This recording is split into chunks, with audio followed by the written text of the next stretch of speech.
Admission का season है और अगर आप भी एमबीए करने का सोच रहे हो सिर्फ इसलिए क्योंकि सब कर रहे हैं या फिर इसलिए क्योंकि लगता है कि एमबीए के बाद लाइफ सेट हो जाएगी, तो ये वीडियो आपके लिए, क्योंकि 2026 में एमबीए की वैल्यू बदल गई है और एआई ने गेम कम्प्लीटली चेंज कर दिया है। तो क्या एमबीए की वैल्यू खत्म हो गई है? नहीं, लेकिन एमबीए का पर्पस चेंज हो गया है। एमबीए एक ट्रेंड था इसीलिए बोल रही हूँ क्योंकि पहले कंपनीज फ्रेश एमबीए ग्रेजुएट्स को बेसिक रिसर्च, पीपीटी बनाना, मार्केट एनालिसिस और रिपोर्ट्स के लिए हायर करती थी, लेकिन अब ये सारा रेपिटेटिव टास्क एआई मिनट में कर देता है।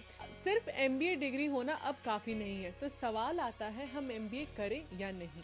तो देखो, ये डिपेंड करता है आपके रीजन पर कि आप एमबीए ही क्यों करना चाहते हो।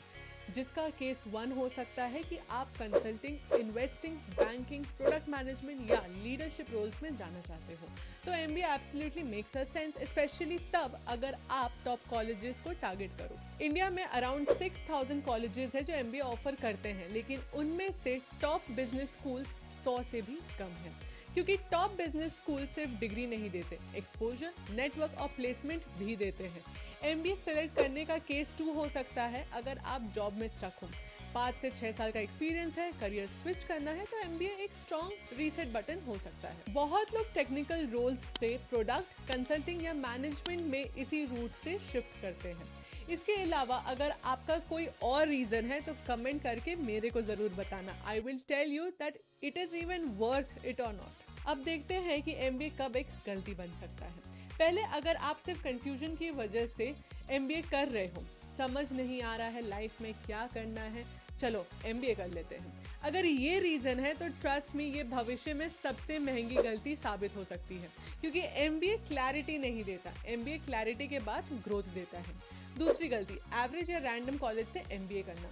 रियलिटी ये है कि इंडिया में हजारों एमबीए कॉलेजेस हैं, लेकिन जेन्युइनली टॉप इंस्टीट्यूशंस बहुत ही कम है और डिफरेंस सिर्फ फीस का नहीं, प्लेसमेंट, फैकल्टी, पीयर ग्रुप और अपॉर्चुनिटीज का भी होता है। तो अगर लोन लेकर एमबीए करने का सोच रहे हो तो आरओआई कैलकुलेट करना बहुत ही ज्यादा जरूरी है। अब एक सवाल ये भी आता है कि क्या एआई एमबीए को रिप्लेस करेगा? तो let me tell you, AI MBA को रिप्लेस नहीं करेगा। एआई उन लोगों को रिप्लेस करेगा जो एआई यूज नहीं करना चाहते।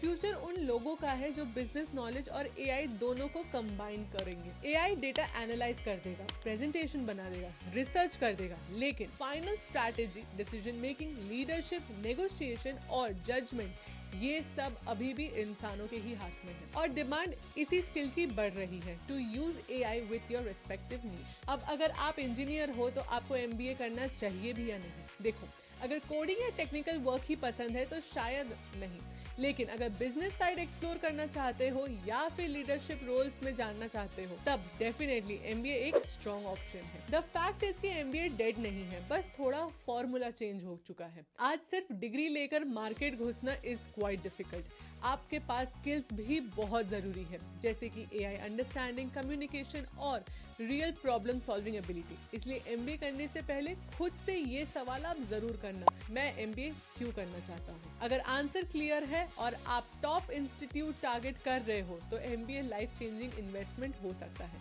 लेकिन अगर सिर्फ ट्रेंड फॉलो कर रहे हो या प्रेशर में डिसीजन ले रहे हो तो शायद थोड़ा और सोचना बेटर रहेगा। आपका क्या ओपिनियन है? क्या एआई के बाद भी एमबीए वर्थ इट है या स्किल्स डिग्री से ज्यादा इंपॉर्टेंट हो चुकी है? कमेंट करके मेरे को जरूर बताना। और अगर आप करियर, स्टडी अब्रॉड और फ्यूचर रेडी करियर से रिलेटेड ऐसे ही ऑनेस्ट वीडियोस देखना चाहते हो तो चैनल को सब्सक्राइब करके बेल आइकन प्रेस करना मत भूलना। वीडियो अच्छी लगी तो लाइक करना, शेयर करना और कमेंट करके रिव्यू भी बताना। मिलते हैं हमारे नेक्स्ट वीडियो पे।